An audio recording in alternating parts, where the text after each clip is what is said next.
Michelle McCool is the first ever WWE Divas champion, a two-time WWE Women's champion, and now here in 2025, she's a soon-to-be WWE Hall of Fame inductee. Ladies and gentlemen.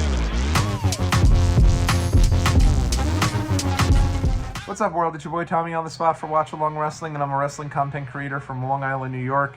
Thanks so much for checking out the video. As we continue our suit season here, you know that it's Hall of Fame time for WWE. And this past Friday, over on Get Up on ESPN, it was revealed and announced that Michelle McCool will be the second inductee into the Hall of Fame class of 2025, joining Triple H. And if you haven't seen the video, it's really sweet. It was a deal where basically Michelle McCool had joined The Undertaker to promote the new debut series for WWE LFG, The Legends and Future Greats on A&E, which The Undertaker is going to be taking part in. I'm not sure, the show debuts actually tonight, so I'm not sure if Undertaker is going to be a judge or if he's going to be a trainer or something to that extent, but he seems to be very involved with this show. He's been making the rounds to promote it. And while they were there, Triple H called up to reveal that Michelle McCool was going into the Hall of Fame. She was completely caught off guard, obviously meant a lot to her, and it was cool because Undertaker had been a part of Triple H's Hall of Fame reveal to start this class a week or two ago when he was over at the WWE headquarters. I think they were doing like a town hall meeting, and he surprised Triple H. So Triple H returns the favor and surprises Michelle McCool. Now, Michelle was a big part of WWE, obviously was actually a part of one of the Divas Search contestants. I believe it was back in 2005 or 2006.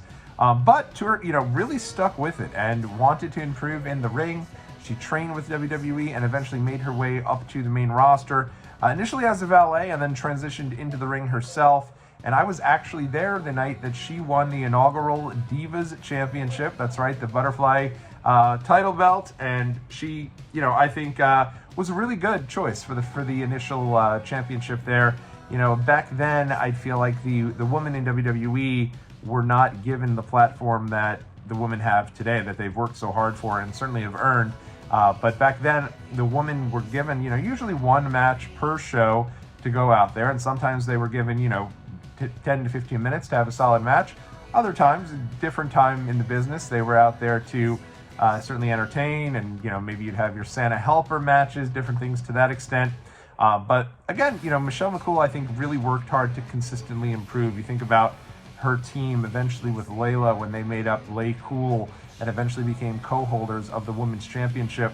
I think that she did a great job, really good heel. I mean, if you think about it, that stuff she did with Mickie James, yes, it was brutal. Yes, there's absolutely no place for it. I don't think it ever would happen today. Certainly, I'm talking about the Piggy James storyline in the end of 2009 through the beginning of 2010, where, basically just made fun of Mickie James, alluding to the fact that Mickie James was overweight, which, in retrospect, is just completely ridiculous. And yeah, very insensitive. But Mickie James and Michelle McCool has really come out and talked about how she hated doing the stuff and would always give Mickie James a heads up ahead of time of the stuff they were going to say. But Mickie was a total pro, understood that this was all designed to help Mickie get over as a babyface, but also to help Lay Cool get established as heels. And I do think that worked. Not to mention, at the time, Michelle McCool, I think, really improved in the ring. You look at some of the matches she had in 2009. I remember one in particular against Melina at Night of Champions 2009. I was at that show, and they had a solid match. And I do think that at TLC 2009, Mickie James and Michelle McCool had a solid match. And this really all culminated with Mickie James and Michelle McCool at the Royal Rumble 2010, and Mickie getting that emphatic win over Michelle McCool, another show that I was lucky enough to be at. And it was, you saw Michelle working hard to improve. And then I almost feel like when she retired in 2010, it felt a bit abrupt, honestly. I felt like she was really just starting to get her footing under her. And even though, again, the women's matches were only getting, you think of those two matches I just mentioned, I don't think either of them was over 8 minutes long. So at the end of the day, I think that she was really just starting to reach the precipice of what she could have been in ring, but had made it clear she wanted to become a mother, was able to go out and do that, and obviously holds family really near and dear. But I do think that with the women's revolution in 2018, getting into the women having their own Royal Rumble each year, I think that she's been a big part of many of those Rumbles, some funny moments. The time she was in the crowd and then they played her music and she came in as a surprise entrant. She's been around over these last few years, and I think certainly is a deserving entrant into the Hall of Fame. So that, of course, does talk about, well, who will induct her in the Hall of Fame.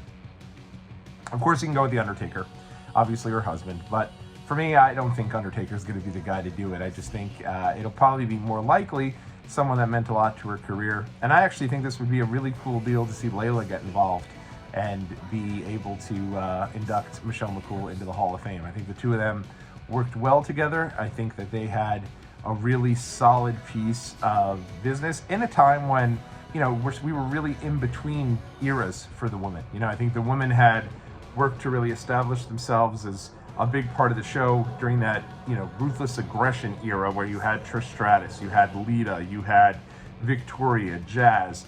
And then for a while, probably right after this period of time, that Total Divas era is, again, right after that, when the women started to become a much bigger part of the show, when you had AJ Lee and Paige, and then eventually bleeding into the NXT era with Charlotte and with Becky and Bayley and the Four Horsewomen, Sasha Banks.